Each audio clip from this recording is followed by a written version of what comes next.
الحمد لله الحمد لله المنعوت بجميل الصفات، والصلاة والسلام على سيدنا محمد صلى الله عليه وسلم المبعوث بالهدى ودين الحق ليظهره على الدين كله ولو كره الكافرون، وعلى آله وأصحابه الذين نصبوا أنفسهم للدفاع عن بيضة الدين. أما بعد، فقد قال الله تعالى في قرآنه الكريم بعد أعوذ بالله من الشيطان الرجيم: بسم الله الرحمن الرحيم. يا أيها الذين آمنوا اتقوا الله ولتنظر نفس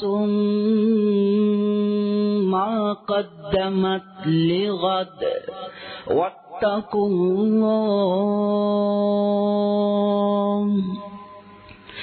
إن الله خبير بما تعملون.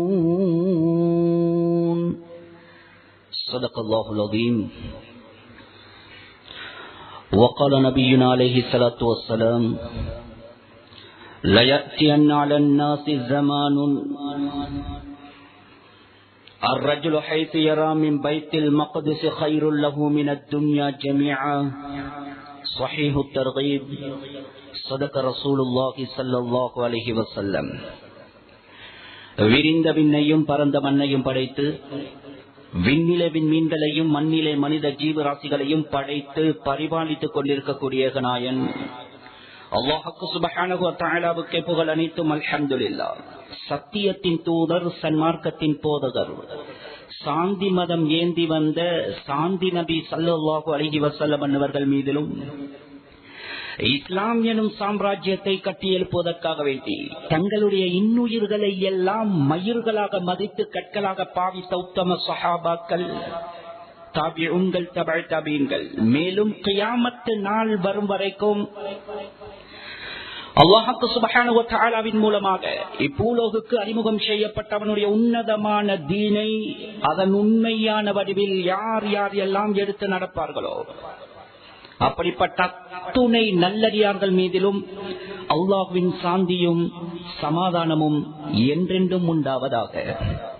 புரிதவிக்கு ஒரு தினத்திலே அல்லாஹ்வினால் கடமையாக்கப்பட்டவனுடைய பர்வான கடமையை நிறைவேற்றுவதற்காக வேண்டி தூய்மையான உள்ளங்களுடன் இஅ்திகாஃபுடைய நியத்துடன் அல்லாஹ்வின் இல்லமாம் பள்ளி வாயிலே ஒன்று கொள்ளும் இருக்கும் அல்லாஹ்வின் நல்லடியார்களே, இஸ்லாமிய வாலிப நெஞ்சங்களே, ஆரம்பமாக எம்மை படைத்து பரிபாலித்துக் கொண்டிருக்கக்கூடிய ஏகநாயன் அல்லாஹ்வுக்கு சுப்ஹானஹு வ தஆலாவை அனுதினமும் பயந்து, விசேஷமாக நாம் தனிமையில இருக்கின்ற சந்தர்ப்பங்களிலும் கூட அல்லாஹ்வினால் ஹராமாக்கப்பட்ட பாவமான காரியங்களை செய்து நாசத்தில் வீழ்ந்து விடாமல் அவரை உண்மையான முறையில் தக்வா செய்து பயந்து பணிந்து நடந்து கொள்ளுமாறு முதற்கண் அடியேனுக்கும் அப்பால் உங்களுக்கும் அந்த உண்மையான தக்வாவை கொண்டு வன்மையாக வசியத் செய்து கொள்கின்றேன்.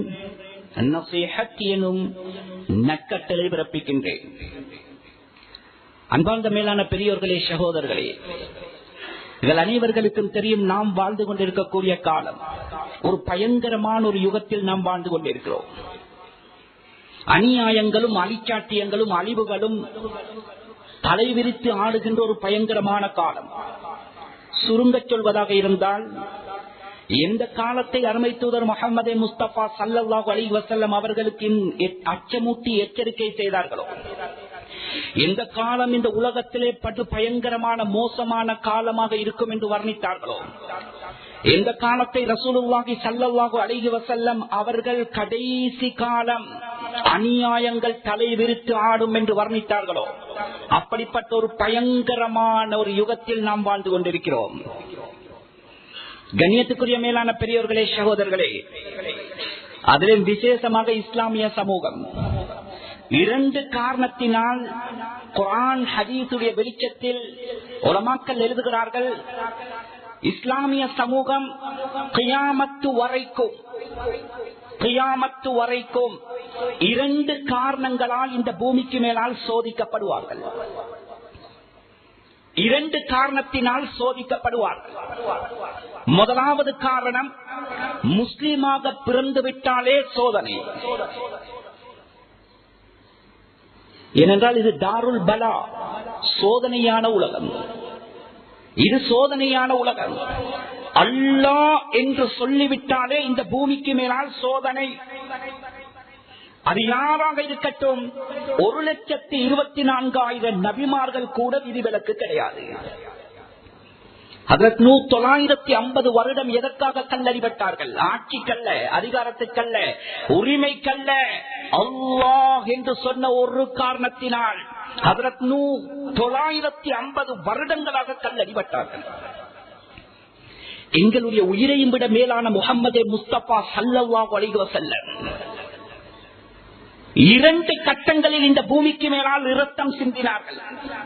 சஹாபாக்களுடைய முஹப்பத் எப்படி இருந்ததென்றால், ரசூலுல்லாஹுடைய மேனியில் ஒரு முள்ளு தைப்பதை கூட நான் விரும்ப மாட்டேன், அதற்காக என்னுடைய உயிரை கொடுப்பேன் என்றார்கள். சுப்ஹானல்லாஹ்.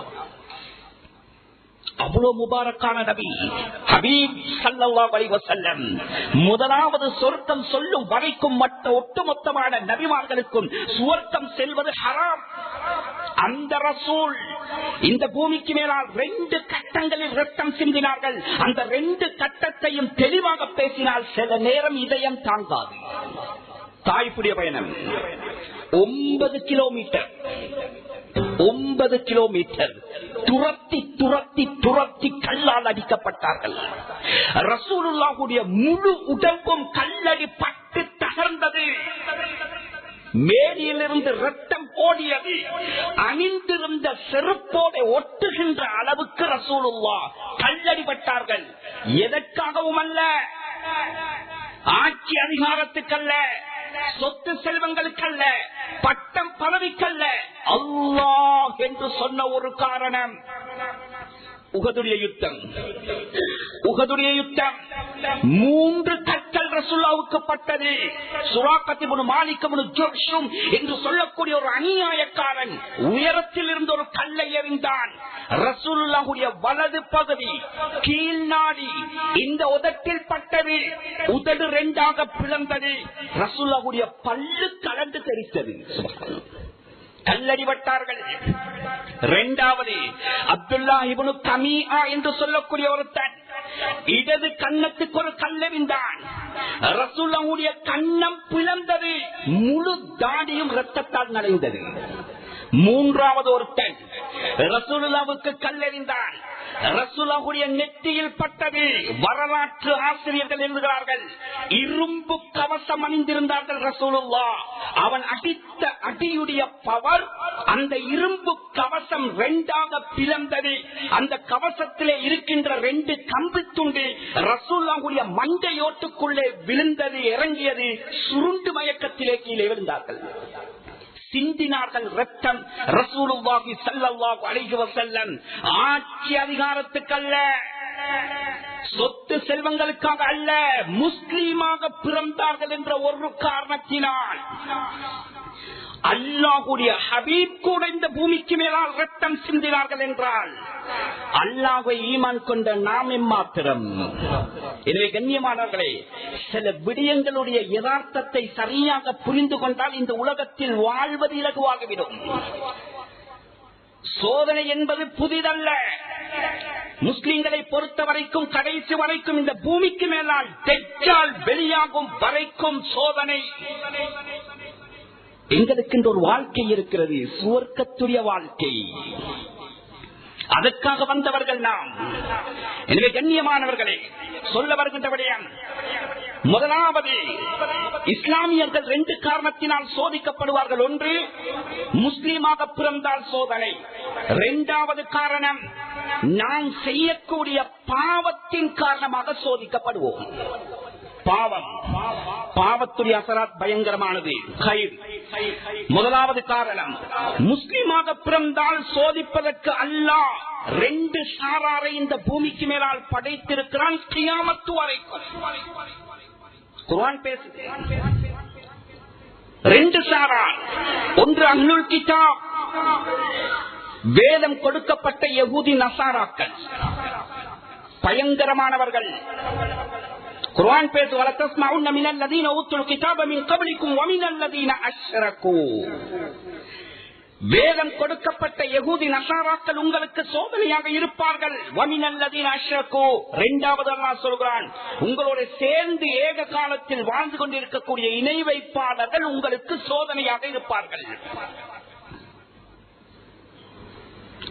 சொல்லிவிட்டு உலமாக்கள் எழுதுகிறார்கள், ஹதீசுடைய வெளிச்சத்தில் இந்த 2 சாராரும் 2 விதமான சதிகளை செய்து கொண்டே இருப்பார்கள். இந்த 2 சாராரும் முஸ்லிம்களுக்கு எதிராக சதிகளை செய்து கொண்டே இருப்பார்கள். 2 விதமான சதி. ஒன்று, முஸ்லிம்களை உலகத்தை விட்டு அழித்து நாசமாக்க வேண்டும், இவர்களை அடியோடு பூண்டோடு அழித்துவிட வேண்டும். இதற்கு உதாரணம் சொல்லி நான் இப்பொழுது விளங்கப்படுத்த வேண்டிய தேவையில்லை. பிலஸ்தீனில் என்ன நடக்கிறது? 40,000 பேர், 50,000 பேர் அப்பாவி பொதுமக்கள் படுகொலை செய்யப்பட்டிருக்கிறார்கள்.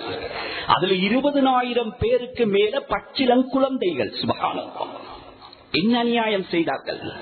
கர்ப்பிணி தாய்மார்கள் என்ன அநியாயம் செய்தார்கள்! வாலிப பெண்கள் கடத்தி கொலை செய்யப்படுகிறார்கள், என்ன அநியாயம் செய்தார்கள்! கண்ணியத்துக்குரிய மேலான பெரியோர்களே, சகோதரர்களே, உலமாக்கள் எழுதுகிறார்கள், இவர்கள் 2 விதமான சதி செய்வார்கள். ஒன்று, முஸ்லிம்களை அழித்து நாசமாக்க வேண்டும். இரண்டாவது சதி, ஆச்சரியம் என்ன தெரியுமா? இந்த சதியை பற்றி முழு உலகமும் குரல் கொடுக்குது. ஆச்சரியம், இஸ்லாமிய பெயர் தாங்கிய நாடுகள் கூட மௌனித்து இருக்கின்ற சமயத்தில் இந்த நாடுகள் எல்லாம் இஸ்லாத்தை அழிக்க வேண்டும் என்று கங்கணம் கட்டி சதித்திட்டங்களை தீட்டு முயற்சி செய்து கொண்டிருக்கிறார்களோ, அந்த நாட்டில் வாழுகின்ற அந்நிய சமூகம் கூட இந்த மக்களுக்காக வேண்டி குரல் கொடுக்கிறார்கள்.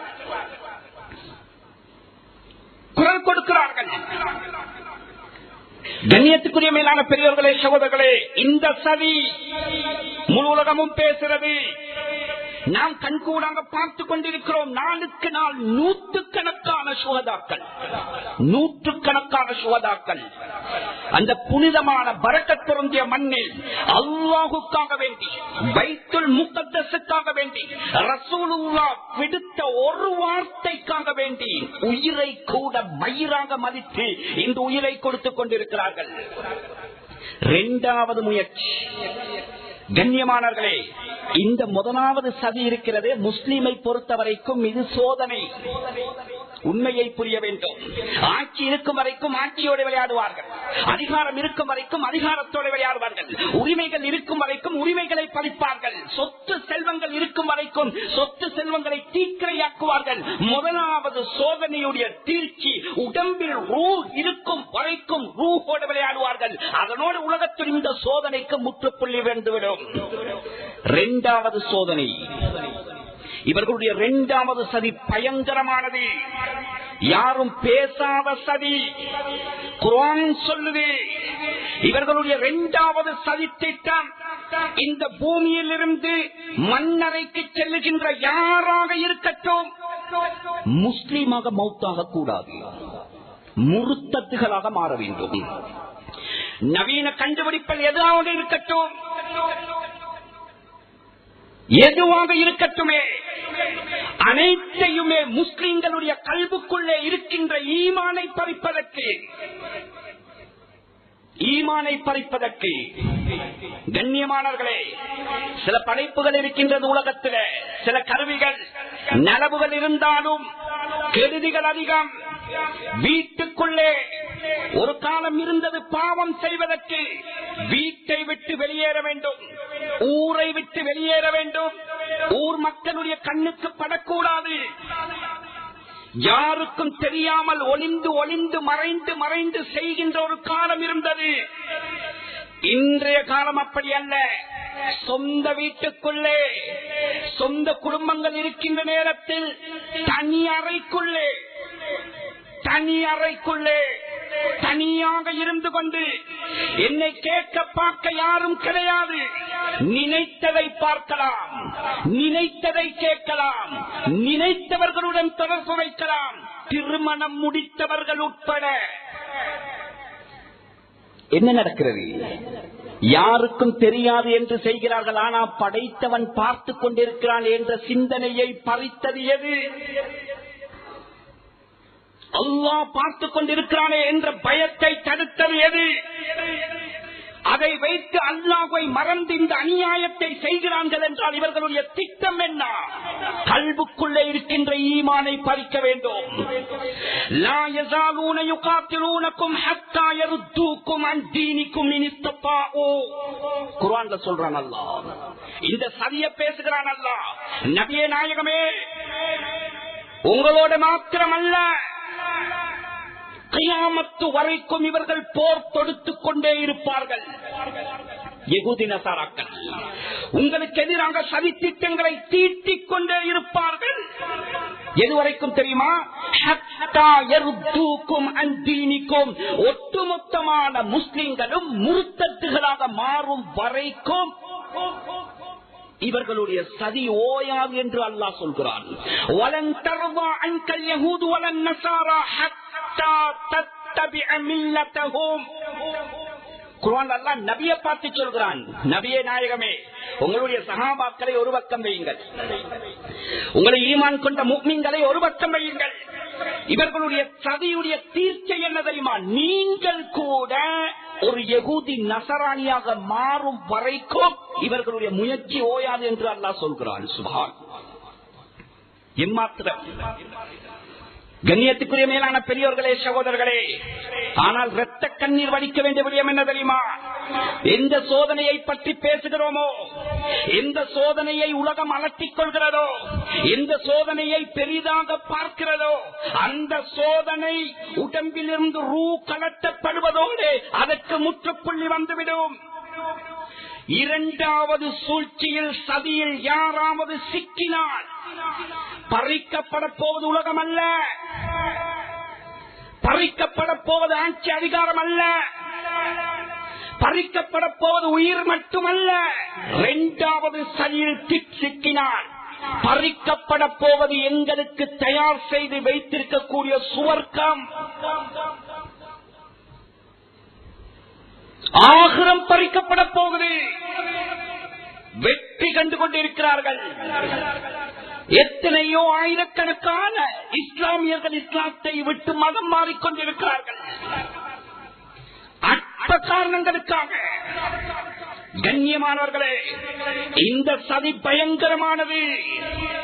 இது இவர்கள் எதுவரைக்கும் செய்வார்கள்? ரசூலுல்லாஹ் சொன்னார்கள், தெற்றால் பூமிக்கு மேலால் வெளியாகும் வரைக்கும் இந்த இரண்டாவது சூழ்ச்சி இந்த பூமிக்கு மேலால் நடந்து கொண்டே இருக்கும். ரெண்டு விதமான சதி. கொஞ்சம் தெளிவாக கேட்டால் தான் சொல்ல வருகின்ற விடயம் புரியும். சில விடயங்களை அடுக்கிக் கொண்டு போகிறேன். இஸ்லாமிய சமூகம் ரெண்டு காரணத்தினால் சோதிக்கப்படுவார்கள். ஒன்று முஸ்லீமாக பிறந்தால், இரண்டாவது செய்யக்கூடிய பாவத்தினால். முஸ்லீமாக பிறந்தால் சோதிப்பதற்கு ரெண்டு சாராரை வைத்திருக்கிறான், யகூதி நசாராக்கள், முஷ்ரிக்கீன்கள். இந்த ரெண்டு சாராரும் கியாமத்து வரைக்கும் ரெண்டு விதமான சூழ்ச்சிகளை முஸ்லிம்களுக்கு எதிராக செய்து கொண்டே இருப்பார்கள். ஒன்று முஸ்லிம்களை அழிக்க வேண்டும், இரண்டாவது முஸ்லிம்களுக்குரிய உள்ளத்தில் இருக்கக்கூடிய ஈமானை பறிக்க வேண்டும். இந்த சூழ்ச்சி கியாமத்து வரைக்கும் நடக்கும். இன்று நேற்று அல்ல. ரசூலுல்லாஹ்வை கூட சிறு பிராயத்தில் மட்டும் நபியாக வருவதற்கு முன்னால் 3 கட்டங்களில் யகூதிகள் ரசூலுல்லாஹ்வை கொலை செய்ய முயன்றார்கள். ஹதீஸ். ஹலிமாவிடத்திலே பால் குடித்துக் கொண்டிருக்கக்கூடிய நேரத்திலே கொலை செய்ய பார்த்தார்கள் தாய்ப்புடைய நகரத்தில். ஹஜ்ரத் ஆமினா ரசூலுல்லாஹ்வுடைய தாயார் மதீனாவுக்கு போயிட்டு அந்த வஃபாத்தாகின்ற வழியில வருகின்ற சம்பவிக்கு அந்த தருணத்தில் யகூதிகள் ரசூலுல்லாஹ்வை கொலை செய்ய பார்த்தார்கள்.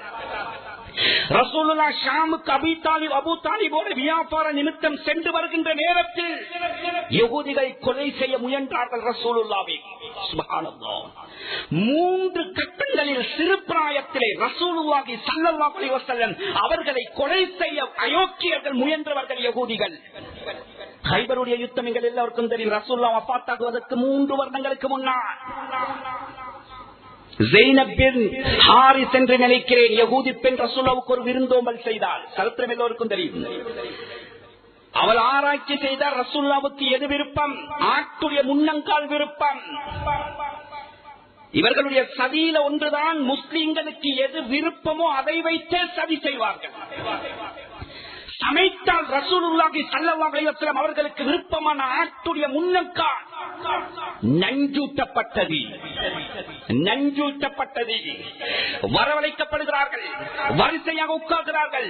பிஷர் என்று சொல்லக்கூடிய சஹாபி அந்த விஷத்துடைய பவர் அதை உண்ட மாத்திரத்திலே ஒந்த ஸ்பாட் ஷஹீதாக்கப்பட்டார்கள். ரசூலுல்லாஹ் மாமிசத்தை விருப்பத்தோடு எடுக்கிறார்கள், வாய்க்குள்ளே திரித்து விட்டார்கள். 2 ரிவாயத் வருகிறது. ஒன்று மாமிசம் ரசூலுல்லாஹோடு பேசியது, தப்பிக்கொண்டிருக்கிறார்கள், விழுங்க பார்க்கிறார்கள். மாமிசம் பேசியது, யா ரசூலல்லாஹ் விழுங்கி விடாதீர்கள், எனக்கு நஞ்சூட்டப்பட்டிருக்கிறது. சுப்ஹானல்லாஹ். 2வது ரிவாயத், ரசூலுல்லாஹ் விழுங்க பார்க்கிறார்கள். அல்லாஹ்வுடைய அரிசிலிருந்து வந்தார்கள் ஹஜ்ரத் ஜிப்ரீல் அலைஹிஸ்ஸலாத்து வஸ்ஸலாம். ரசூலுல்லாஹ்வுடைய தொண்டையை பிடித்து சொன்னார்கள், யா ரசூலல்லாஹ் விழுங்கி விடாதீர்கள், அந்த மாமிசத்தில் நஞ்சு இருக்கிறது. சுப்ஹானல்லாஹ். சக்கராத்தில் என்ன சொன்னார்கள்? ஆயிஷா நாயுடைய மடியில ரசூல் என்ன சொன்னார்கள்? 3 வருடங்களுக்கு பின்னால் மஸ்ஜிது நபவிக்குள்ளே, ரௌலா ஷரீஃபுக்குள்ளே கடைசி மூச்சுக்களை ரசூலுல்லாஹ் விட்டுக் கொண்டிருக்கிறார்கள். ஆயிஷா ஞாபகம் இருக்கிறதா? 3 வருடங்களுக்கு முன்னால் கைபருடைய யுத்தத்தில் அந்த ஸைனப் என்று சொன்ன அந்த யகூதி பெண் எனக்கு அந்த மாமிசத்தை தந்தாள் அல்லவா, அந்த மாமிசத்திலே கலக்கப்பட்ட நஞ்சுடைய ஒரு துளி என்னுடைய தொண்டைக்குள்ளே போய்விட்டது. அந்த நஞ்சுடைய பவர் ஹார்ட்டுக்கும் முள்ளம் தண்டுக்கும் ஜாயிண்ட் பண்ணுகின்ற ஒரு நரம்பு இருக்கிறது, அபுஹர். அந்த நரம்புல ஓடுகின்ற ரத்தத்தை அந்த நஞ்சு பிளாக் பண்ணுகின்றார்கள். உலமாக்கள் எழுதுகிறார்கள், கத்தலத்தில் யஹூத் இப்னு மஸ்ஊத் ரலியல்லாஹு அன்ஹு அவர்களுடைய ரிவாயத், 300 நபிமார்களை கொண்டவர்கள் யகூதிகள். 300 நபிமார்களை கொண்டவர்கள் யகூதிகள் கடைசியாக ரசூலுல்லாஹ்வையும் கொலை செய்தார்கள் என்ற குற்றப்பட்டியல் அவர்களுடைய பெயரிலே பொறிக்கப்பட்டு விட்டது. இவ்வளோ பயங்கரமானவர்கள். முஸ்லிம்களை அடித்து ஒழித்து நாசமாக்க வேண்டும் என்று கங்கணம் கட்டியவர்கள். இந்த உண்மை அந்நிய சமூகத்துக்கு சொல்லப்பட வேண்டும். இவர்கள் யார்? கண்ணியமானவர்களே, அந்த தோற்றத்தில் ரசூலுல்லாஹ் தொடக்கம் இன்று வரைக்கும் இவர்களுடைய சதி இந்த பூமிக்கு மேலால் நடந்து கொண்டிருக்கிறது. எங்களுக்கு எதிராக, இன்று எங்களுக்கு எதிராக இவர்கள் சூட்டி இருக்கக்கூடிய சதி என்ன தெரியுமா? பயங்கரவாதம். யார் சூட்டிய பெயர்? அடித்து முடித்த நாடுகளை பட்டியல் போட்டு பாருங்கள். அது ஆப்கானிஸ்தானாக இருக்கலாம், அது ஈராக்காக இருக்கலாம், சிரியாவாக இருக்கலாம், லெபனானாக இருக்கலாம், யமனாக இருக்கலாம், எதுவாக இருக்கட்டுமே, அத்துணை நாடுகளும் இஸ்லாமிய நாடுகள். சூட்டப்பட்ட பெயர் பயங்கரவாதம். இந்த யதார்த்தம் உண்மை அந்நிய சகோதரர்களுக்கு தெளிவுபடுத்தப்பட வேண்டும். இந்த சதி எப்பொழுது எங்களுக்கு எதிராக சூட்டப்பட்டது? 1945க்கு பின்னால். கண்ணியமானவர்களே, உலகத்தில் 2 உலகமாயுத்தங்கள் நடைபெற்றன. 2 உலகமாயுத்தம். ஒன்று 1914 ஜூலை மாதம் ஆரம்பித்த யுத்தம் 1918 நவம்பர் மாதம் முடிவுக்கு வந்தது. 4 வருடங்களும் சில மாதங்களும் இந்த பூமிக்கு மேலால் உலகமாயுத்தம் நடைபெற்றது. இந்த 4 வருட எல்லைக்குள்ளே இந்த பூமிக்கு மேலால் கிட்டத்தட்ட 35 மில்லியன் மக்கள் படுகொலை செய்யப்பட்டார்கள். இரண்டாவது உலக மகாயுத்தம் 1939 செப்டம்பர் மாதம் 1ஆம் தேதி ஆரம்பித்த யுத்தம் 1945 செப்டம்பர் மாதம் 2ஆம் தேதி முடிவுக்கு வந்தது. 6 வருட காலம் தொடர்ச்சியாக உலக மகாயுத்தம் நடைபெற்றன. இந்த 6 வருட எல்லைக்குள்ளே சரித்திரத்தை பிரட்டி வாசித்து பாருங்கள். இந்த பூமிக்கு மேலால் கிட்டத்தட்ட 85 மில்லியன் மக்கள் படுகொலை செய்யப்பட்டார்கள். பயங்கரமான அழிவுக்கு உலகம் முகம் கொடுத்தது. தாங்க முடியாத அழிவுக்கு உலகம் முகம் கொடுத்தது. ஜீரணிக்க முடியாத அளவுக்கு ரத்தம் ஓட்டப்பட்டன. ஒன்று சேர்ந்தார்கள் ஒரு கூட்டம். இதற்கு பின்னால் இந்த உலகத்தில் இப்படி ஒரு அநியாயம் நடந்தேறக்கூடாது, இப்படி ஒரு மிலேச்சத்தனமான நிகழ்வு இந்த பூமிக்கு மேலால் நடக்கக்கூடாது என்பதற்காக வேண்டி உருவாக்கப்பட்ட சபை ஐக்கிய நாடுகள் சபை. ஐநா சபை எப்பொழுது உருவாக்கப்பட்டது? 1945க்கு பின்னால் முழு உலகத்துக்கும் ஒரு யாப்பை தயாரித்தது. இன்று ஐக்கிய நாடுகள் சபையில் கிட்டத்தட்ட 193 நாடுகள் பங்கெடுத்திருக்கின்றன. அதனுடைய நீதமும் இன்று குழி தோண்டி புதைக்கப்பட்டு விட்டது. பலஸ்தீனுடைய விவகாரத்தில் ஒரு யாப்பை தயாரித்தார்கள் முழு உலகத்துக்கும். அந்த யாப்பில் ஈட்டப்பட்ட சட்டங்களில் மிக முக்கியமான சட்டம் மனித உரிமை சட்டம். மனித உரிமை சட்டம். அந்நியர்களால் இந்த பூமிக்கு மேலால் மனித உரிமையை பேச ஆரம்பித்ததே வெறும் 70-80 வருடங்களுக்கு முன்னால். தீனுல் இஸ்லாம், தீனுல் இஸ்லாம். மனிதர்களுடைய உரிமையை ஒரு பக்கம் வையுங்கள், மிருகத்துடைய உரிமை அல்ல, மிருகத்துடைய உணர்வை மதித்த ஒரு மார்க்கம் இருக்கும் என்றால் தீனுல் இஸ்லாம். தீனுல் இஸ்லாம். கண்ணியமானவர்களே, மனித உரிமை சட்டம் என்றால் என்ன? மனித உரிமை சட்டம் என்றால் என்ன? அதனுடைய வரைவிலக்கண டெபினிஷன் என்ன? யாராக இருந்தாலும், எங்கிருந்தாலும், எந்த கண்டத்தில் இருந்தாலும், எந்த திக்கில் இருந்தாலும், எந்த நாட்டில் இருந்தாலும், அது அற்பமானவர்களோ சொற்பமானவர்களோ சிறுபான்மையோ பெரும்பான்மையோ யாராக இருக்கட்டும், எங்கிருந்தாலும் அவரவருடைய மத சுதந்திரத்தோடு இந்த பூமிக்கு மேலால் வாழலாம். அதற்கு எதிராக எவனாவது குரல் கொடுத்தால் அது மனித உரிமை மீறல், அதற்கு தக்க தண்டனை வழங்கப்பட வேண்டும் என்பது மனித உரிமை சட்டம். இயற்றப்பட்டது, யாப்பு தயாரிக்கப்பட்டது. இயற்றியவர்களே யகூதி நசாராக்கள். ஆச்சரியம், இயற்றுகின்ற நேரத்தில் அவர்களுக்கு புரியவில்லை, தெரியவில்லை இது முஸ்லிம்களுக்கு சாதகமாக அமையப் போகிறது. அமைந்தது. தீனுல் இஸ்லாம் மலர்ந்தது. முன்னேற்ற பாதையில் வீர நடை போட்டது. இஸ்லாம் வளர ஆரம்பித்தது. யகூதிகளிடத்தில் ஒரு பழக்கம் இருக்கிறது, முஸ்லிம்கள் நிம்மதியாக இருக்கிறார்கள் என்றால் இவர்களுக்கு தூக்கம் வராது, ஜீரணிக்காது. ஒன்று சேர்ந்தார்கள், மாநாடுகளை நடத்தினார்கள். புத்திஜீவிகள் எல்லாம் என்று சேர்ந்து இதை நிறுத்த வேண்டும், இதை அடக்க வேண்டும், இதை ஒடுக்க வேண்டும். இவர்களை தடுத்து நிறுத்தாவிட்டால் முன்னேறி விடுவார்கள். என்ன செய்யலாம், என்ன சதியை தீட்டலாம்?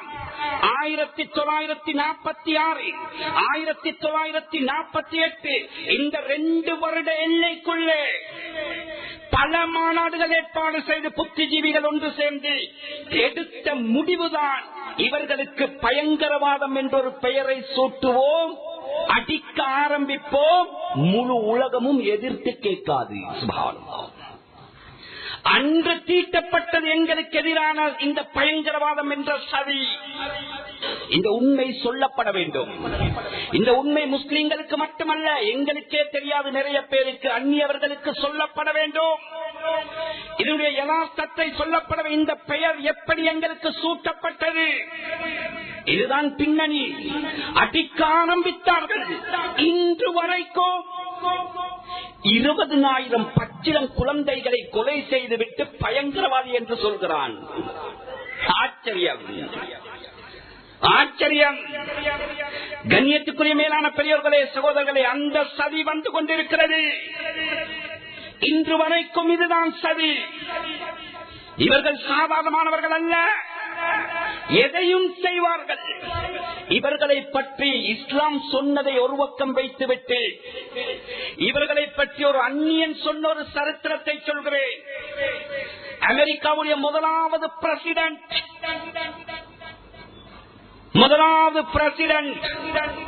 பெஞ்சமின் பிராங்க்லின் என்று சொல்லக்கூடியவன் தான் முதலாவது பிரசிடென்ட். 1769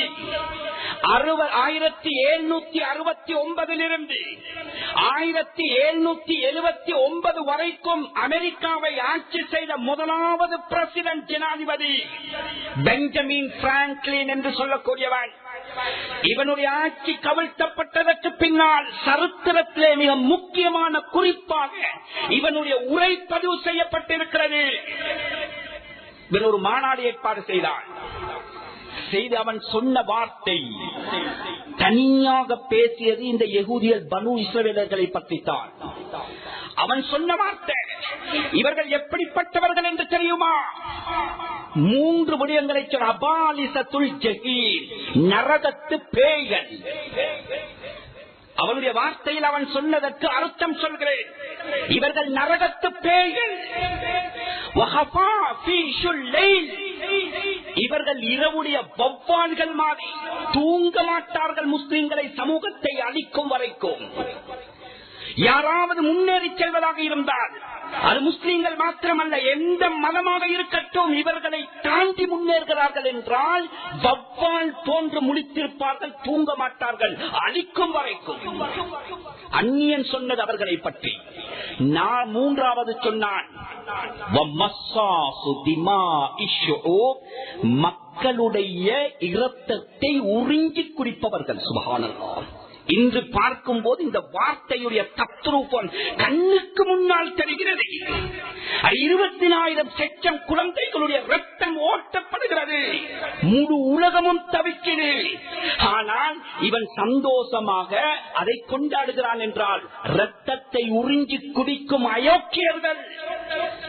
இது யார் சொன்னதும் அல்ல, அமெரிக்காவுடைய ஜனாதிபதி சொன்ன வார்த்தை.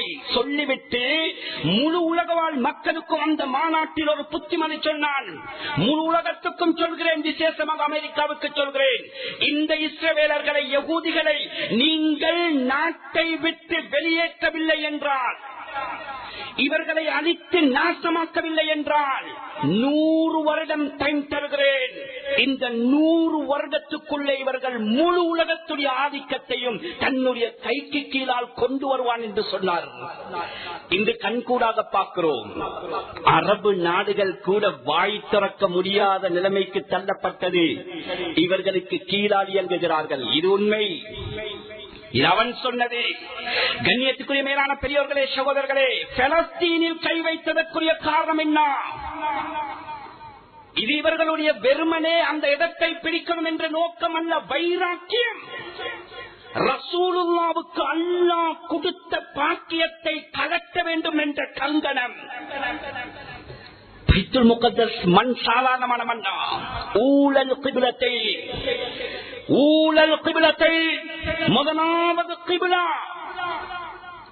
அதற்காலம் தொடக்கம் ரசூலுல்லா கிட்டத்தட்ட 1.5 வருடங்கள் வரும் வரைக்கும் முன்னோக்கி தொழுத கிபிலா சாதாரண இடம் அல்ல. 1,24,000 நபிமார்களுடைய கால்பாதம் மிதித்த மண் பைத்துல் முகத்தஸ். ஹஜ்ரத் ஜிப்ரீல் அலைஹிஸ்ஸலாத்துடைய கால்பாதம் பட்ட இடம்.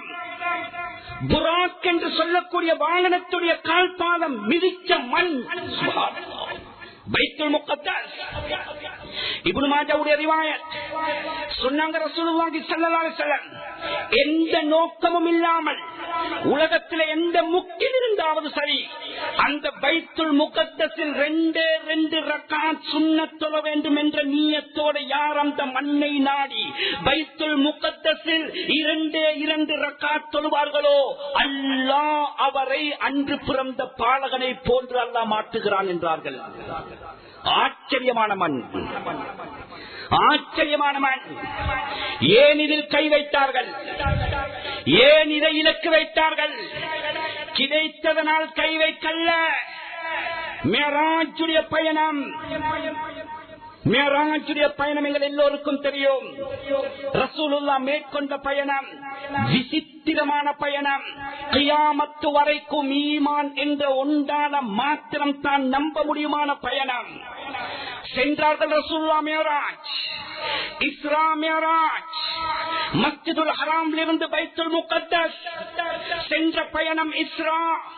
பைத்துல் முகத்தஸிலிருந்து வானத்தை தாண்டி 7 வானங்களை தாண்டி சென்ற பயணம் மிஅராஜ். மிஅராஜ் கண்ணியமானவர்களே, இஸ்ரா சென்றார்கள் பைத்துல் முகத்தஸுக்கு. அந்த வாகனத்தை கட்டிய இடம் இன்று வரைக்கும் பாதுகாப்பா இருக்கிறது. புராக் 1,24,000 நபிமார்களை அல்லாஹ் இறக்கினான். சரித்திரம் எல்லோருக்கும் தெரியும். இதனுடைய நுட்பம் ஆச்சரியமான. ஏன் இறக்கினான் பின்னால் வரும். காரணத்தை சொல்கிறேன். 1,24,000 நபிமார்களையும் இறக்கி ரசூலுல்லாஹ்வை இமாமத் செய்ய வைத்தான் அல்லாஹ். அதற்கு பின்னால் பயணித்தார்கள். முதலாவது வானம் ஹஜ்ரத் ஆதம், 2வது வானம் ஹஜ்ரத் ஈசா யஹ்யா, 3வது வானம் ஹஜ்ரத் யூசுப், 4வது வானம் ஹஜ்ரத் இத்ரீஸ், 5வது வானம் ஹஜ்ரத் ஹாரூன், 6வது வானம் ஹஜ்ரத் மூசா, 7வது வானம் ஹஜ்ரத் இப்ராஹிம் அலைஹிஸ்ஸலாத்து வஸ்ஸலாம். வ ஃபௌக குல்லிஹின்ன பஹ்ருன், 7 வானத்துக்கு மேலால் ஒரு கடல். அந்த கடலுடைய ஆழம் அஹ்மதுடைய ரிவாயத் 500 வருஷ தொலை தூரம். 500 வருஷ தொலை தூரம். அந்த கடலிலே 4 மலக்குமார்கள். அவர்களுடைய பெயர் ஹமலத்துல் அரிஷ். அல்லாஹ்வுடைய அரிஷ் அவர்களுடைய தோள் புஜத்தில் இருக்கிறது. சொன்னார்கள் அதுக்கு பக்கத்திலே சித்ரத்துல் முன்தஹா, காயினாத்துடைய போர்டர். ஒவ்வொன்றுக்கும் ஒரு போர்டர் இருக்கிறது. எங்கட ஜும்மா பள்ளிக்கு ஒரு போர்டர் இருக்கிறது. எங்கட மாவட்டத்துக்கு ஒரு போர்டர் இருக்கிறது. எங்கட நாட்டுக்கு ஒரு போர்டர் இருக்கிறது. அந்த சராசரம் என்று சொல்கிறோமே போர்டர் சித்ரத்துல் முன்தஹா. அதனாலதான் நாம் ஹஜ்ரத் ஜிப்ரீல் அலைஹிஸ்ஸலாத்து வஸ்ஸலாம் அவர்களை கூட அல்லாஹ் தாண்டவிடல்ல. நபிக்கு மட்டும் பாக்கியத்தை கொடுத்தார். தாண்டினார்கள். கண்ணியமான இந்த சரித்திரம் தெரியும். இந்த சரித்திரத்தை அல்லாஹ் சூரத்துல் இஸ்ரா 15வது ஜுஸு சுப்ஹானல்லதி அஸ்ரா பிஅப்திஹி லைலன் மினல் மஸ்ஜிதில் ஹராமி இலல் மஸ்ஜிதில் அக்ஸல்லதி பாரக்னா ஹவுலா. அல்லாஹ் சொல்கிறான். இந்த சூராவுக்கு பெயர் சூரத்துல் இஸ்ரா. ஆனா இதற்கு இன்னொரு பெயர் இருக்கிறது. உலமாக்களிடத்தில் கேளுங்கள். சூரத்து பனி இஸ்ராயில். இந்த சூராவுக்கு இன்னொரு பெயர் இருக்கிறது, பனு இஸ்ராயில். பனு இஸ்ராயில் யாரு? யஹூதிகள். ஏன் இந்த சூராவுக்கு இந்த பெயர் சூட்டப்பட்டது? இப்பொழுது விடயத்துக்கு ஒரு ஏன் இவர்கள் கை வைத்தார்கள். நான் ஆரம்பத்தில் சொன்ன கண்ணியமானவர்களே, கஅபத்துல்லாவுக்கு நேராகத்தான் என்ன இருக்கிறது? அரிசி இருக்கிறது. அரிசி இருக்கிறது கஅபத்துல்லாவுக்கு நேராக. அல்லாஹ் ரசூலுல்லாஹ்வை அரிசிக்கு எடுக்க நாடிய ரப்பு நேரடியாக ரசூலுல்லாஹ்வை அரிசிக்கு எடுக்காமல் எதற்காக பைத்துல் முகத்தஸுக்கு அழைத்தான்? ஆச்சரியமான விளக்கத்தை உலமாக்கள் எழுதுகிறார்கள். காரணம், ரசூலுல்லாஹ் நபியாக அனுப்பப்பட்டதற்கு பின்னால் இந்த யஹூதிகள் ரசூலுல்லாஹ்வுடைய நுபுவத்தை கேவலமாக பேசினார்கள். எப்படி பேசினார்கள் தெரியுமா? எப்படி பேசினார்கள் தெரியுமா? மக்காவுல குறைஷிகள் யாரு? காட்டு மிராண்டிகள். பெண் குழந்தைகளை உயிரோடி குளிதோண்டி புதைத்த ஜென்மங்கள் வாழ்ந்த மண்ணு மக்கா. சில்லறை சில்லறை விடயங்களுக்காக பரம்பரையாக யுத்தம் செய்தவர்கள். யாரும் மக்காவாசிகளை ஆட்சி செய்யக்கூட விரும்பல். அப்படிப்பட்ட ஒரு கேவலமான ஒதுக்கி இருக்கக்கூடிய சின்னொரு குக்கிராமத்துக்கு நபியாக வந்துட்டு இவர் உலகத்துக்கே நபியாம், இவர் தான் கடைசி நபியாம், இவருக்கு குர்ஆன் இறங்குறதாம், இதற்கு பின்னால நபியும் கிடையாது வேதமும் கிடையாது என்று பீத்தி திரிந்து கொண்டிருக்கிறார். மஹ்பத்துல் வஹி. யகூதிகள் சொன்னார்கள், அடையப்பா பைத்துல் முகத்தஸ் இருக்கிறது, ஒட்டுமொத்தமான நபிமார்களும் வந்த இடம். இவர் நேற்று மக்காவுல பிறந்து விட்டு நபி என்று வாழாகிறார். எங்களுடைய வகையுடைய கோட்டை இருக்கிறது பைத்துல் முகத்தஸ் என்று ரசூலுல்லாஹ்வுடைய நுபுவத்தை ஏளனமாக பேசினார்கள். ரப்புக்கு பிடிக்கவில்லை. நினைத்தான் செருப்படி கொடுக்க, எடுத்தான் ரசூலுல்லாஹ்வை பைத்துல் முகத்தஸுக்கு. எந்த நபிமார்கள் எல்லாம் பைத்துல் முகத்தஸிலே பிறந்தார்கள் என்று சொன்னார்களோ அத்துணை நபிமார்களையும் பின்னால் வைத்து ரசூலுல்லாஹ்வை முன்னால் இமாமத் செய்ய வைத்து அன்று நிரூபித்தான் அல்லாஹ். இதற்கு பின்னால் பைத்துல் முகத்தஸுக்கு சொந்தக்காரர் ரசூலுல்லாஹ்வுடைய உம்மத்து முஸ்லிம்கள் மட்டும்தான். சுப்ஹானல்லாஹ். இந்த வைராக்கியம் தானாம் அவர்கள் பலஸ்தீனிலே கை வைத்து அந்த பலஸ்தீனை கைப்பற்றி ரசூலுல்லாஹ்வுடைய முகத்தில் கரிய பூச வேண்டும். நஊதுபில்லா. சில நேரம் நாம் சரித்திரம் தெரியாமல் பேசிக் கொண்டிருக்கிறோம். அவர்களுக்கும் சொந்தம் தானே, அவர்களுடைய நபிமார்கள் வந்த இடம் தானே, அவர்களுக்கும் உரிமை இருக்கிறது. ஹஜ்ரத் உமர் வாழ வைத்தார்கள், அவர்களுடைய சேஜ் இருக்கிறது. நசராக்களுடைய சேஜ் இருக்கிறது பைத்துல் முகத்தஸுக்கு பக்கத்தில். கண்ணியமானவர்களே, வாழ்வதல்ல யாருக்கு சொந்தம்? பைத்துல் முகத்தஸ் அது வக்ஃப், ரப்புடைய சொத்து. அது கண்ணியமானவர்களே, இந்த பிரச்சனை நாம் நினைக்க கூடாது. இது நாட்டு பிரச்சனை அல்ல, அரசியல் பிரச்சனை அல்ல, இது முஸ்லிம்களுடைய ஈமானியத்தான பிரச்சனை, இது கொள்கை பிரச்சனை. உலகத்தில் உள்ள ஒட்டுமொத்தமான முஸ்லிம்களுக்கும் இதற்கு கடமைப்பாடு இருக்கிறது. குரல் கொடுக்க வேண்டிய கட்டாய தேவை இருக்கிறது. கண்ணியமானவர்களே, அதனால இந்த கண்ணியத்தை பாதுகாக்க வேண்டும் என்பதற்காக, ரசூலுல்லாஹ்வுடைய கண்ணியத்தின் மீது குறை வந்துடக் கூடாது என்பதற்காக கண்ணியமானவர்கள் லட்சக்கணக்கான உயிர்கள் எத்தனையோ வருட காலமாக அந்த மண்ணில் ஷஹீதாக்கப்பட்டுக் கொண்டிருக்கிறது. சொன்னார்கள் ரசூலுல்லாஹி ஸல்லல்லாஹு அலைஹி வஸல்லம், ஆச்சரியமான ஒரு ஹதீஸ். கண்ணியமானவர்களே, லயத்தியன் அலன் நாஸி ஸமான் சொன்னார்கள், ஒரு காலம் வரும், ஒரு காலம் வரும். அந்த காலம் எப்படிப்பட்ட காலம் தெரியுமா? ரஜுலு ஹைது யரா மின் பைத்தில் மக்திஸ் கைருல் லஹு மினத் துன்யா ஜமீஆ. ஒரு காலம் வரும், அந்த மண்ணுக்காக வேண்டி, இந்த ஹதீஸுடைய விளக்கத்தை சொல்வதாக இருந்தால், முழு உலகத்தை உங்களுக்கு தருகிறோம், பைத்துல் முகத்தஸை விட்டு தாருங்கள் என்று சொன்னான். முழு உலகத்துடைய சொத்து செல்வங்களையும் தூக்கி வீசிவிட்டு பைத்துல் முகத்தஸுக்காக வேண்டி குரல் கொடுக்கின்ற ஒரு கூட்டம் வரும் வரைக்கும் கியாமத்துடைய நாள் வரமாட்டாது என்றார்கள் மாநபி ஸல்லல்லாஹு அலைஹி வஸல்லம். இத்தனை உயர்கள் எதற்காக? பைத்துல் முகத்தஸுக்காக. அந்த ஈமான்களை எந்த தராசில் நிற்பது? பச்சிளம் குழந்தைகள். கண்ணியமானவர்களே, கண்ணியமான 7 வயது குழந்தை நேர்காணல் மீடியா, அந்த குழந்தை கடை தெருவுக்கு போய் வருகிறது. குறுக்கே இருந்து எங்கே போய் வருகிறாய்? சந்தைக்கு போய் வருகிறேன், மார்க்கெட். உனக்கு பயம் கிடையாதா? மலை துளி விழுவது போன்று அந்நிய நாட்டிலிருந்து குண்டுகள் துளைத்துக் கொண்டிருக்கின்றன. உன்னுடைய மேனியில் பட்டால் சின்னாபின்னமாய் போவாயே, உனக்கு பயம் கிடையாதா? அந்த 7 வயது குழந்தையுடைய வாயிலிருந்து வந்த வார்த்தையை பாருங்கள். யாருக்கு பயப்பட, யாருக்கு பயப்பட சொல்கிறீர்கள்? அந்த குழந்தை பேசிய வார்த்தை நான் டிரான்ஸ்லேஷன் சொல்றேன். இந்த பூமிக்கு மேலால் பயப்பட தகுதியான ஒருத்தன் இருப்பான் என்றால் எங்களை படைத்த ரப்பு மட்டும்தான். சுப்ஹானல்லாஹ். அந்த குழந்தையுடைய முகத்தில் ஒரு துளி பயம் கிடையாது. குழந்தை அதற்கு பின்னால் சொன்ன வார்த்தை தான் ஆச்சரியத்திலேயும் ஆச்சரியமானது.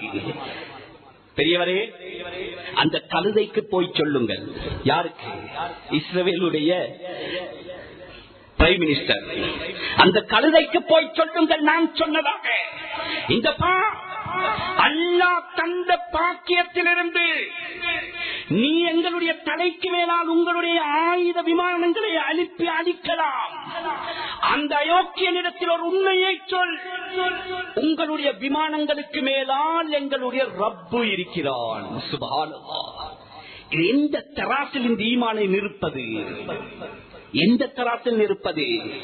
கண்ணியமானவர்களை, 2 குழந்தை, 2.5 வயது குழந்தை, வீடு கிடையாது, தாய் தகப்பன் கிடையாது, உற்றார் உறவினர் கிடையாது, முழு மேனியும் புழுதி படிந்து அந்த குழந்தையுடைய வாயிலிருந்து வருகின்ற வார்த்தை ஹஸ்பி அல்லாஹ். அல்லாஹ் போதுமானவன், அல்லாஹ் போதுமானவன். எங்க தராசில் இந்த ஈமானை நிற்பது? ரசூலுல்லாஹ் சொன்ன வார்த்தை இன்றைக்கு படிக்கிறதா இல்லையா? பைத்துல் முகத்தஸுக்காக வேண்டி உயிரை கொடுக்குகின்ற ஒரு கூட்டம் உருவாகும் வரைக்கும் கியாமத்து வராது. நாம் செய்ய வேண்டிய வேலை என்ன? எங்கட கடமைப்பாடு என்ன? கண்ணியமானவர்களே, ரெண்டு விடயம். ஒன்று, அந்த மக்களுக்காக வேண்டி துஆ செய்யணும். ஏனென்றால் அவர்களில் ஒரு கூட்டம் இன்று எங்களுடைய நாட்டுக்கும் வருகை தந்திருக்கிறார்கள். ஆரோக்கியமானதல்ல, ஆரோக்கியமல்ல, எடுத்து சொல்லப்பட வேண்டும். இவர்கள் இஸ்லாமிய சமூகத்துக்கு மாத்திரமல்ல, முழு மனித கோடிகளுக்கும் எச்சரிக்கையானவர்கள். எங்களுடைய பொறுப்பென்ன? அவர்களுக்காக வேண்டி துஆ செய்வது, இருக்கரம் ஏந்துவது. இரண்டாவது, நாம் பேசுகின்றபடி கண்ணியமானவர்கள், அவர்களுடைய உற்பத்தி பொருட்களை நாம் உதாசீனம் செய்யணும். இதை பற்றி நிறைய பேசுகிறார்கள். அதற்கு முன்னால் ஒன்று இருக்கிறது, அதெல்லாம் அவர்களுடைய ப்ராடக்ட், அவர்களுடைய உற்பத்தி. கண்ணியமானவர்களை, அதற்கு முன்னால் இஸ்லாமிய சமூகம் செய்ய வேண்டிய வேலை, அவர்களுடைய கலாச்சாரம் எங்களுடைய சமூகத்திலே ஊறி போயிருக்கிறது. இதை களைய வேண்டும். அவர்களுடைய கலாச்சாரத்தை விட்டு ஒதுங்க வேண்டும். எங்கள் சமூகத்தை பாதுகாக்க வேண்டும். விசேஷமாக வாலிப சமூகத்தை பாதுகாக்க வேண்டும். முஸ்லிம் என்ற பெயர் தாங்கி தலைமுடி வெட்டுவது முதல் காலுக்கு அணிகின்ற செருப்பு வரைக்கும் அவர்களுடைய கலாச்சாரம் இன்று ஓங்கி இருக்கிறது. இதை களைய வேண்டும். முஸ்லிம்களின் பக்கம், இஸ்லாத்தின் பக்கம் திரும்ப வேண்டும். எனவே கண்ணியத்துக்குரிய மேலான பெரியவர்களே, சகோதரர்களே, இதற்குரிய தீர்வு என்ன? ரெண்டு காரணம் சொன்னேன். ஒன்று, முஸ்லீமாக பிறந்தால் சோதனை. அந்த சோதனைக்கு தீர்வு என்ன தெரியுமா? முஸ்லீமாக வாழ்வதில் அல்லாஹ் வைத்திருக்கிறார்.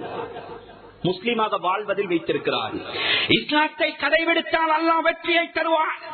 ரசூலுல்லாஹ் சோதிக்கப்பட்டார்கள். 13 வருடமாக ரசூலுல்லாஹ் சித்திரவதை செய்யப்பட்டார்கள். கண்ணியமானவர்களே, மதீனாவுக்கு சென்றதற்கு பின்னால் அல்லாஹ் சாம்ராஜ்யத்தை கொடுத்தார். இது போன்ற சாம்ராஜ்யத்தை கியாமத்து வரைக்கும் யாராலும் உருவாக்க முடியாது. அப்படிப்பட்ட சாம்ராஜ்யத்தை உருவாக்கினார்கள். சோதனை வந்தது, ரப்பின் பக்கம் நெருங்கினார்கள், அல்லாஹ்வுடைய உதவி வந்தது. இதுதான் தீர்வு. தேர்தல் காலமாக இருக்கிறது, பயங்கரமான சோதனை. என்ன நடக்கும் என்று தெரியாமல் ஈமானை விற்கின்ற பேச்சுக்களை பேசிக் கொண்டிருக்கிறார்கள். எதிலும் கிடையாது. அமாலுக்கும் உம்மாலுக்கும் பைஹத்துடைய ரிவாயத், உங்களோட அமல் உங்களுடைய ஆட்சியாளர்கள். இந்த கட்டத்தில் அமல்களின் பக்கம் திரும்புவோம், ரப்பின் பக்கம் திரும்புவோம். சாதகமான ஆட்சியாளர்களை அல்லாஹ் தருவான். எங்கள் ஆட்சிக்கு சொந்தக்காரன் ரப்பு அல்லாஹ் அமல்களில் வைத்திருக்கிறான். எனவே இதற்குரிய சோதனைக்குரிய தீர்வு உண்மையான தக்குவா உள்ள முஸ்லிம்களாக மாறுவதில் தான் அல்லாஹ் வைத்திருக்கிறான். எனவே கண்ணியமானவர்களே, சோதனைகள் வருகின்ற கட்டத்தில் இஸ்லாத்தை சீர்தூக்கி பார்க்க வேண்டும். இஸ்லாத்தின் பக்கம் திரும்ப வேண்டும். அமளிபாதத்துகளின் பக்கம் திரும்ப வேண்டும். அதனால் அல்லாஹ் வெற்றியை வைத்திருக்கிறான். இரண்டாவது, பாவம். பாவத்தினால் சோதனை இறங்குகிறது. அந்த பாவத்துக்குரிய சோதனைக்கு தீர்வு தௌபா செய்வது, பாவத்தை விட்டு கலர்வது. இதை செய்தால் அதனுடைய சோதனையிலிருந்து தப்பலாம். எனவே கண்ணியமானவர்களே, குறுகிய காலம் வாழப் போகிறோம். எவ்வளவு காலம் வாழ்வோம் என்று யாருக்கும் தெரியாது. பயங்கரமான காலம். விசித்திரமான நோய்கள் பரவிக் கொண்டிருக்கிறது. விசித்திரமான நோய்கள். அடுத்த செகண்ட் என்ன நடக்கும் என்று தெரியாது. கொஞ்ச காலம் வாழ்ந்துவிட்டு போகிறோம். சோதனைக்கு முகம் கொடுத்து வாழ்ந்துவிட்டு போகிறோம். சோதனையுடைய யதார்த்தத்தை புரிந்து ரப்பின் பக்கம் திரும்பி உண்மையான முஸ்லீமாக மாறி இந்த உலகத்தில் அல்லாஹ்வை திருப்திப்படுத்தி வாழ்ந்துவிட்டு செல்வதற்கு எல்லாம் வல்ல அல்லாஹ் நம் அனைவர்களுக்கும் அருள் புரிவானாக. எங்களுடைய பாவங்களை மன்னிப்பாயா, எங்களை பெற்றவர்களுடைய பாவங்களை மன்னிப்பாயா, நாம் பெற்றெடுத்தவர்கள் பாவங்களை மன்னிப்பாயா. யா அல்லாஹ் ரப்பே ரஹ்மானே, அல்லாஹ் நாட்டுடைய நிலைமையை சீராக்குவாயாக. தேர்தலுடைய காலம் வந்து கொண்டிருக்கிறது நாயனே. ஹைர்கள் உன்னுடைய கரத்தில் இருக்கிறது யா அல்லாஹ். யாரில் நனவு இருக்கிறது என்று உனக்கு மாத்திரம் தான் தெரியும் யா அல்லாஹ். நல்லவர்களுடைய கரத்தில் ஆட்சியை ஒப்படைத்து விடு யா அல்லாஹ். எங்களுக்கு சாதகமானவர்களுடைய கரத்தில் ஆட்சியை ஒப்படைத்து விடு யா அல்லாஹ். எங்களுக்கு சேவை செய்யக்கூடியவர்களுடைய கரத்தில் ஆட்சிகளை, பொறுப்புகளை ஒப்படைத்து இந்த நாட்டிலே நிம்மதியாக தலை நிமிர்ந்து வாழக்கூடிய அமைப்பிலே உருவாக்கி தருகின்ற நல்லொரு ஆட்சியை இந்த நாட்டில் உருவாக்கி தந்திரியா அல்லாஹ். சர்வ மதத்தினத்தும் அவர்களுடைய மத சுதந்திரத்தோடு இந்த உலக நாட்டிலே வாழ வைக்கக்கூடிய ஆட்சியாளர்களுடைய கரத்தில் ஆட்சியை கொடுத்து எங்களை நிம்மதியாக இந்த நாட்டில் வாழ வைப்பாயாக. இஸ்லாத்தை முஸ்லிம்களையும் பாதுகாப்பாயாக. இஸ்லாத்துக்கும் முஸ்லிம்களுக்கு எங்கெங்கெல்லாம் அநியாயம் நடக்கிறதோ ரப்பே, அந்த அநியாயக்காரர்களுக்கு நீ தண்டனை வழங்குவாயாக. அநியாயம் செய்யப்படுகின்ற முஸ்லிம்களுக்கு உதவி செய்வாயாக. குறிப்பாக அந்த பலஸ்தீன் மண் யா அல்லாஹ், அந்த லெபனான் மண் யா அல்லாஹ், நாளுக்கு நாள் உயிரை கொடுக்க இருக்கிறார்கள் யா அல்லாஹ். கொடுத்தும் யா அல்லாஹ் என்று உன்னுடைய திருநாமத்தை சொல்கிறார்கள் யா அல்லாஹ். ஏன் சோதிக்கப்படுகிறோம் என்ற பேச்சு கூட நாட்கள கிடையாது யா அல்லாஹ். ஹஸ்பி அல்லாஹ் என்று சொல்கிறார்கள் யா அல்லாஹ். அந்த சீதேவிகளுக்கு உதவி செஞ்சிரியா அல்லாஹ். அந்த காட்டு மிராண்டிகளுக்கு உன்னுடைய கலாக்கத்தில் ஹிதாயத் இருந்தால் ஹிதாயத்தை குடு சந்தோஷப்படுவோம் யா அல்லாஹ். உன்னுடைய கலாக்கத்தில் அவர்களுக்கு ஹிதாயத் இல்லை என்றால் அவர்களை அழித்து நாசமாக்கி முழு உலகத்துக்கும் பாடமாக ஆக்கினாயினே. எங்கள் அனைவர்களையும் பொருந்திக் கொள்வாயாக. கடைசியாக உண்ட மட்டும் கேட்கிறோம் யா அல்லாஹ். இந்த உலகத்தை விட்டு பிரிகின்ற நேரத்தில் எங்களுடைய நாக்கில் இருந்து வெளியாகுகின்ற கடைசி வார்த்தையை தூய கலிமா லா இலாஹ இல்லல்லாஹ் முஹம்மதுர் ரசூலுல்லாஹ் என்ற கலிமாவை வெளியாக்கிறியா அல்லாஹ். இந்த கண்மாணிக்கங்களுக்கு காட்டுகின்ற கடைசி காட்சியை அந்த சொர்க்கத்துடைய இன்பத்தை காட்டி காட்டி காட்டி சிரித்து சிரித்து சிரித்தே அந்த மௌத்துக்கு முகம் கொடுக்கக்கூடிய பாக்கியமான மௌத்தை மாத்திரம் எங்களோட முழு பரம்பரைக்கும் நசீபாக்கி தந்திரியா அல்லாஹ். துஆக்களை ஏற்றுக்கொள்வாயாக. வ ஆகிரு தஅவானா அல்ஹம்துலில்லாஹி ரப்பில் ஆலமீன்.